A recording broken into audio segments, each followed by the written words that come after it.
senhora Bombini, na marcha para empresário artesanal.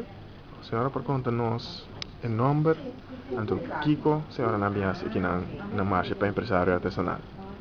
O nome da Marilyn Lawrence, me está na Fundação Taller Social Santa Marta, da taller caminha pessoas com disabilidade para trás e essa que está tornando obra não conanta assim. Nós temos 5 departamentos. Nós temos departamento de cuero, departamento de cerâmica e departamento de pote. Tem 2 departamentos de trama curto que se não parecem nós não bem com produto não. O que nós temos aqui é de cuero com cerâmica. E nós temos diferentes maneiras desta veta, diferentes artículos. Nós temos arampan,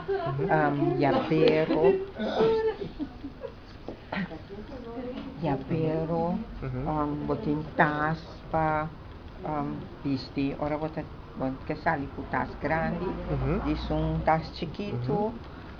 Nós temos tas para inca telefone dentro, pegar na farra, yapero. Aqui banda nós temos produto de cerâmica.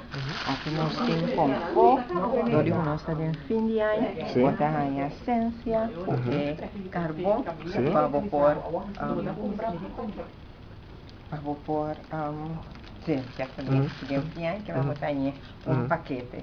Normal, vou comprar confort a parte, pero via que nós arreglamos, nós comprei, nós temos diferentes produtos de fim de ano, vou tornar casa bonita. Então nós temos diferentes artículos. Para adorno. Sim. E cuero, essa que não está demonstração que nós temos, que vou pôr assim pedido, então nós trabalhamos.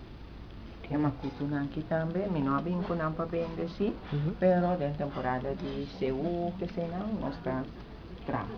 Ok. A senhora quer uma invitação também na Pueblo de Cochau para vir aqui na Hilton? Seguro, não? Quero evitar Pueblo de Cochau em geral. Passa, agora que ninguém vai ter banda bom, nós está na ponta aqui, está corre, drop in, nós está fora de 8h30 depende de quanto vai, à tarde ou à noite. Ok, bom, mas danke, não? Na ordem.